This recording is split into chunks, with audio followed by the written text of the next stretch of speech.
منشی صابر حسین کی آمدنی کم تھی اور خرچ زیادہ۔ اپنے بچے کے لیے دایا رکھنا گوارا نہیں کر سکتے تھے، لیکن ایک تو بچے کی صحت کی فکر اور دوسرے اپنی برادری والوں سے ہیٹھے بن کر رہنے کی دقت اس خرچ کو برداشت کرنے پر مجبور کرتی تھی۔ بچہ دایا کو بہت چاہتا تھا، ہر دم اس کے گلے کا ہار بنا رہتا تھا۔ اس وجہ سے دایا اور بھی ضروری معلوم ہوتی تھی، مگر شاید سب سے بڑا سبب یہ تھا کہ وہ مروت کے باعث دایا کو جواب دینے کی جرأت نہ کر سکتے تھے۔ بڑھیا ان کے ہاں 3 سال سے نوکر تھی۔ اس نے ان کے اکلوتے بچے کی پرورش کی تھی، اپنا کام دل و جان سے کرتی تھی۔ اسے نکالنے کا کوئی ہیلا نہ تھا اور خواہ کھچڑ نکالنا صابر جیسے حلیم شخص کے لیے غیر ممکن تھا۔ مگر شاکرہ اس معاملے میں اپنے شوہر سے متفق نہ تھی۔ اس کی لائی ہوئی چیزوں کو گھنٹوں دیکھتی رہتی اور بار بار پوچھتی رہتی، اتنا ہی کیوں؟ کیا بھاؤ ہے؟ اتنا مہنگا ہو گیا؟ دایا کبھی تو ان بدگمانیوں کا جواب ملائمت سے دیتی، لیکن جب کبھی زیادہ تیز ہو جاتی تو وہ بھی کڑی پڑ جاتی، قسمیں کھاتی، صفائی کی شہادتیں پیش کرتی۔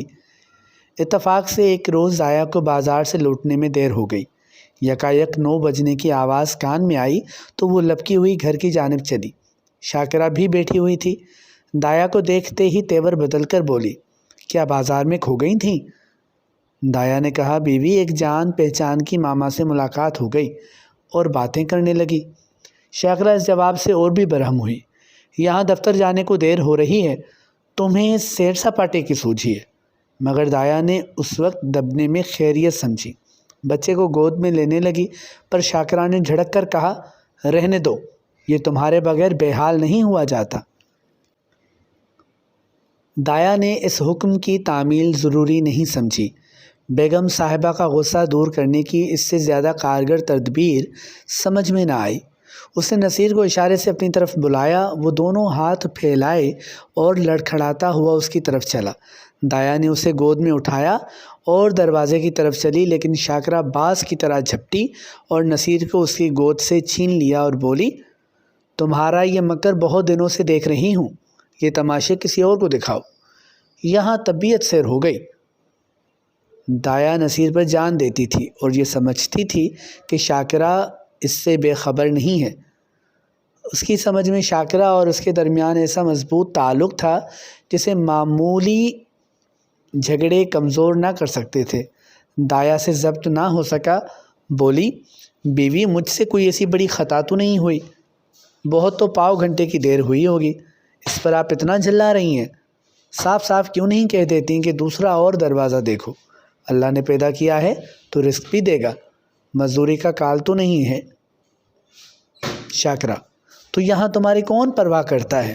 تمہاری جیسی مامائیں گلی گلی کی ٹھوکریں کھاتی پھرتی ہیں۔ دایا، ہاں، خدا آپ کو سلامت رکھے، مامائیں دائیاں بہت ملیں گی، جو کچھ خطا ہوئی ہو تو معاف کیجیے گا، میں جاتی ہوں۔ شاکرہ، جا کر مردانے میں اپنی تنخواہ کا حساب کر لو۔ دایا، میری طرف سے نصیر میاں کو اس کی مٹھائی منگا دیجیے گا۔ اتنے میں صابر حسین بھی باہر سے آ گئے۔ پوچھا، کیا ہے؟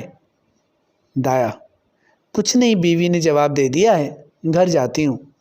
صابر حسین خانگی ترددات سے یوں بچتے تھے جیسے کوئی برہنہ پاک کانٹوں سے بچے۔ چیں جبیں ہو کر بولے، بات کیا ہوئی؟ شاکرہ، کچھ نہیں، اپنی طبیعت جی نہیں چاہتا نہیں رکھتے، کسی کے ہاتھوں بک تو نہیں گئے؟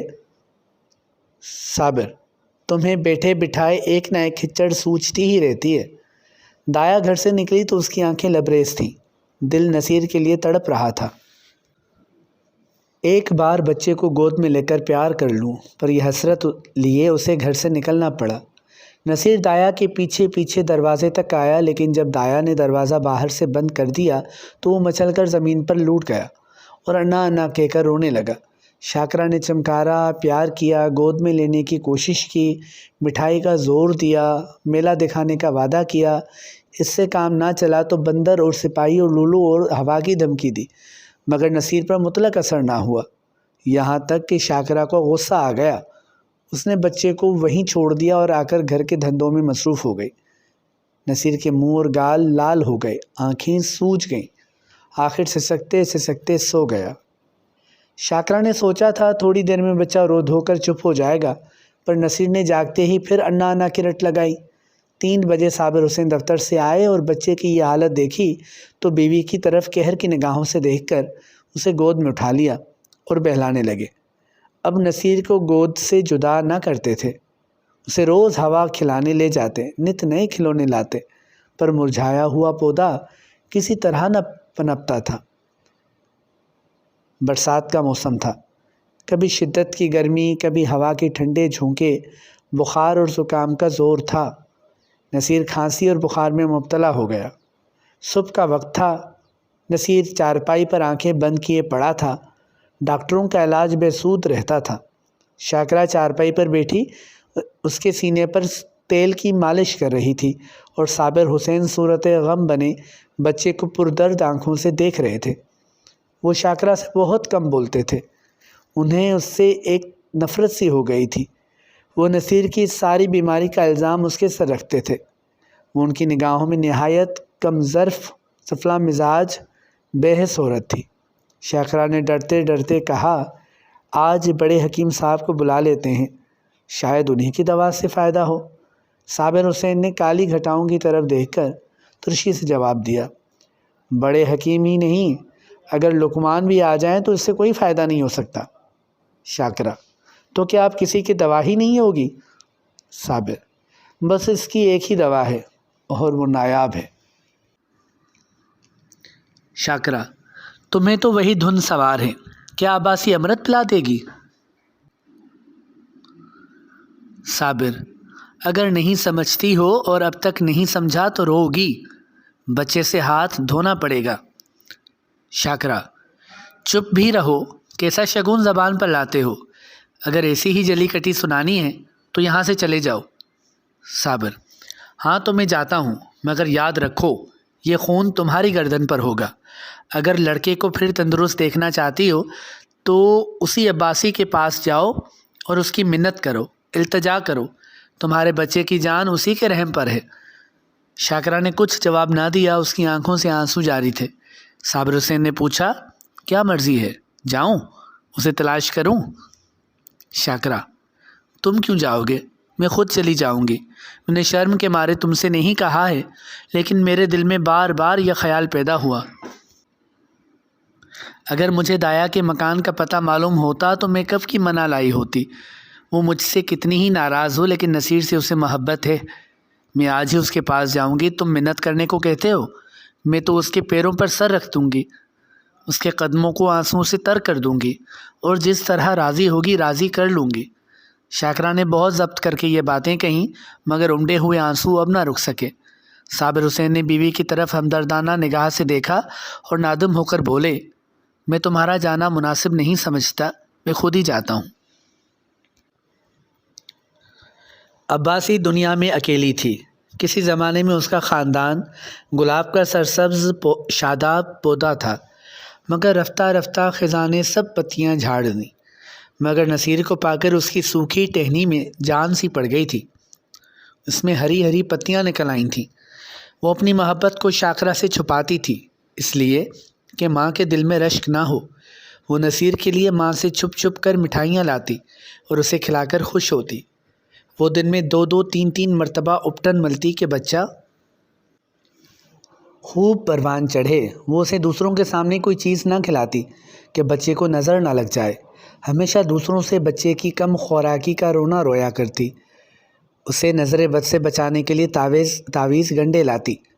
رات جوں توں کر کے کاٹی۔ صبح کو وہ مکان میں جھاڑو لگا رہی تھی، یکایک تازہ حلوے کی صدا سن کر بے اختیار باہر نکل آئی۔ منا یاد آ گیا، آج حلوہ کون کھائے گا، آج گود میں بیٹھ کر کون چکھے گا۔ وہ بے قراری کے عالم میں گھر سے نکلی کہ چلوں نصیر کو دیکھ آؤں، پر آدھے راستے سے ہی لوٹ گئی۔ اس طرح 2 ہفتے گزر گئے۔ عباسی کا دل اچاٹ رہتا، نہ کھانے کی فکر تھی نہ کپڑے کی۔ اتفاق سے اسی اثناء میں حج کے دن آ گئے۔ محلے میں کچھ لوگ حج کی تیاریاں کرنے لگے۔ عباسی کی حالت اس پالتو چڑیا کی سی تھی جو قفس سے نکل کر پھر کسی گوشے کی تلاش میں ہو۔ اسے اپنے تئیں بھلا دینے کا ایک بہانہ مل گیا، آمادہ سفر ہو گئی۔ آسمان پر کالی گھٹائیں چھائی ہوئی تھیں اور ہلکی ہلکی پھواریں پڑ رہی تھیں۔ دہلی اسٹیشن پر زائرین کا ہجوم تھا۔ کچھ گاڑیوں میں بیٹھے تھے، کچھ اپنے گھروں سے رخصت ہو رہے تھے۔ چاروں طرف ایک کوہرام سا مچا ہوا تھا۔ دنیا اس وقت بھی جانے والوں کا دامن پکڑے ہوئے تھی۔ عباسی بھی ایک گاڑی میں بیٹھی ہوئی سوچ رہی تھی کہ نصیر اس وقت یہاں ہوتا تو بہت روتا، میری گود سے کسی طرح نہ اترتا۔ لوٹ کر اسے دیکھنے ضرور جاؤں گی۔ یا اللہ، کسی طرح گاڑی چلے، معلوم نہیں یہ ریل والے کیوں دیر کر رہے ہیں۔ یکایک اس نے صابر حسین کو بائسکل لیے پلیٹ فارم پر آتے دیکھا۔ ان کا چہرہ اترا ہوا تھا اور کپڑے تربتر تھے۔ وہ گاڑیوں میں جھانکنے لگے۔ عباسی محض یہ دکھانے کے لیے کہ میں بھی حج کرنے جا رہی ہوں، گاڑی سے باہر نکل آئی۔ صابر حسین اسے دیکھتے ہی لپک کر قریب آئے اور بولے، کیوں عباسی، تم بھی حج کو چلیں؟ عباسی نے انکسار سے کہا، ہاں، یہاں کیا کروں، زندگی کا کوئی ٹھکانہ نہیں، معلوم نہیں آنکھیں کب بند ہو جائیں۔ خدا کی یہاں منہ دکھانے کے لیے بھی تو کوئی سامان چاہیے۔ نصیر بھی یہاں تو اچھی طرح ہیں۔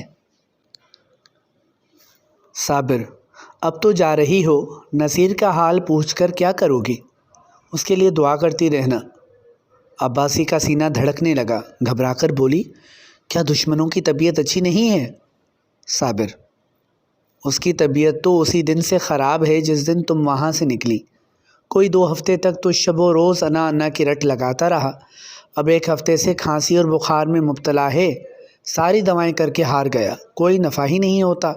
میں نے ارادہ کیا تھا چل کر تمہاری منت سماجت کر کے لے چلوں، کیا جانے تمہیں دیکھ کر ہی طبیعت کچھ سنبھل جائے، لیکن تمہارے گھر پر آیا تو معلوم ہوا کہ تم حج کرنے جا رہی ہو۔ اب کس منہ سے چلنے کو کہوں؟ تمہارے ساتھ سلوک ہی کون سا کیا تھا کہ میں اتنی جرأت کر سکوں؟ اور پھر کار ثواب میں رخنہ ڈالنے کا خیال ہے۔ جاؤ، اس کا خدا حافظ۔ حیات باقی ہے تو صحت ہو ہی جائے گی، ورنہ مشیت عزتی سے کیا چارہ۔ عباسی کی آنکھوں میں اندھیرا چھا گیا، سامنے کی چیزیں تیرتی ہوئی معلوم ہوئیں۔ دل پر ایک عجیب وحشت کا غلبہ ہو گیا۔ دل سے دعا نکلی، اللہ، میری جان تیرے صدقے، میرے نصیر کا بال بیکا نہ ہو۔ رکت سے گلا بھر آیا۔ نہ معلوم بیچارے کی کیا حالت ہے۔ انداز وحشت سے بولی، دودھ تو پیتے ہیں نا؟ صابر، تم دودھ پینے کو کہتی ہو؟ اس نے 2 دن سے آنکھیں تک تو نہیں کھولی۔ عباسی، یا میرے اللہ، ارے او کلی، بیٹا کہ میرا اسباب گاڑی سے اتار دے، اب مجھے حج وج کی کچھ نہیں سوچتی۔ ہاں بیٹا جلدی کر، میاں دیکھیے کوئی یکا ہو تو ٹھیک کر لیجئے۔ یکا روانہ ہوا۔ سامنے سڑک پر بگھیاں کھڑی تھیں، گھوڑا آہستہ آہستہ چل رہا تھا۔ عباسی بار بار جھنجھلاتی تھی اور یکا باندھ سے کہتی تھی، بیٹا جلدی کر، میں تجھے کچھ زیادہ دوں گی۔ راستے میں مسافروں کی بھیڑ دیکھ کر اسے غصہ آتا تھا۔ اس کا جی چاہتا تھا کہ گھوڑے کے پر لگ جاتے۔ جب صابر حسین کا گھر قریب آیا تو عباسی کا سینہ زور زور سے اچھلنے لگا، بار بار دل سے دعا نکلنے لگی، خدا خیر کرے، بس خیر و عافیت ہو۔ یکا صابر حسین کی گلی میں داخل ہوا۔ دفعتاً عباسی کے کان میں کسی کے رونے کی آواز آئی۔ اس کا کلیجہ منہ کو آ گیا، سر چکرا گیا۔ آخر صابر حسین کا مکان آ پہنچا۔ عباسی نے ڈرتے ڈرتے دروازے کی طرف تانکا، جیسے کوئی گھر سے بھاگا ہوا یتیم بچہ بھوکا پیاسا شام کو گھر آئے اور دروازے کی طرف سبھی سہمی ہوئی نگاہوں سے دیکھے کہ کوئی بیٹھا تو نہیں ہے۔ دروازے پر سناٹا چھایا ہوا تھا۔ شاکرہ کے کمرے میں گئی۔ شاکرہ نصیر کو گود میں لیے دروازے کی طرف ٹکٹکی لگائے دیکھ رہی تھی، غم اور یاس کی زندہ تصویر۔ عباسی نے شاکرہ سے کچھ نہیں پوچھا، نصیر کو اس کی گود سے لیا اور اس کے منہ کی طرف چشمے پر نم سے دیکھ کر کہا، بیٹا نصیر، آنکھیں کھولیں۔ نصیر نے آنکھیں کھولی، ایک لمحے تک دایا کو خاموشی سے دیکھتا رہا اور بولا، انا آئی، انا آئی۔ نصیر کا مرجھایا ہوا چہرہ روشن ہو گیا، جیسے بجھتے ہوئے چراغ میں تیل پڑ جائے۔ ایسا معلوم ہوا گویا وہ کچھ اور بڑھ گیا ہے۔ 1 ہفتہ گزر گیا۔ صبح کا وقت تھا۔ نصیر آنگن میں کھیل رہا تھا۔ صابر حسین نے آ کر اسے گود میں اٹھا لیا اور پیار کر کے بولے، تمہاری انا کو مار کر بھگا دیں گے۔ نصیر نے منہ بنا کر کہا۔ نہیں، روئے گی۔ عباسی بولی، کیوں بیٹا؟ مجھے تو نے کعبہ شریف بھی جانے نہ دیا، میرے حج کا ثواب کون دے گا؟ صابر حسین نے مسکرا کر کہا، تمہیں اس سے کہیں زیادہ ثواب ہوگا۔ اس حج کا نام حج اکبر ہے۔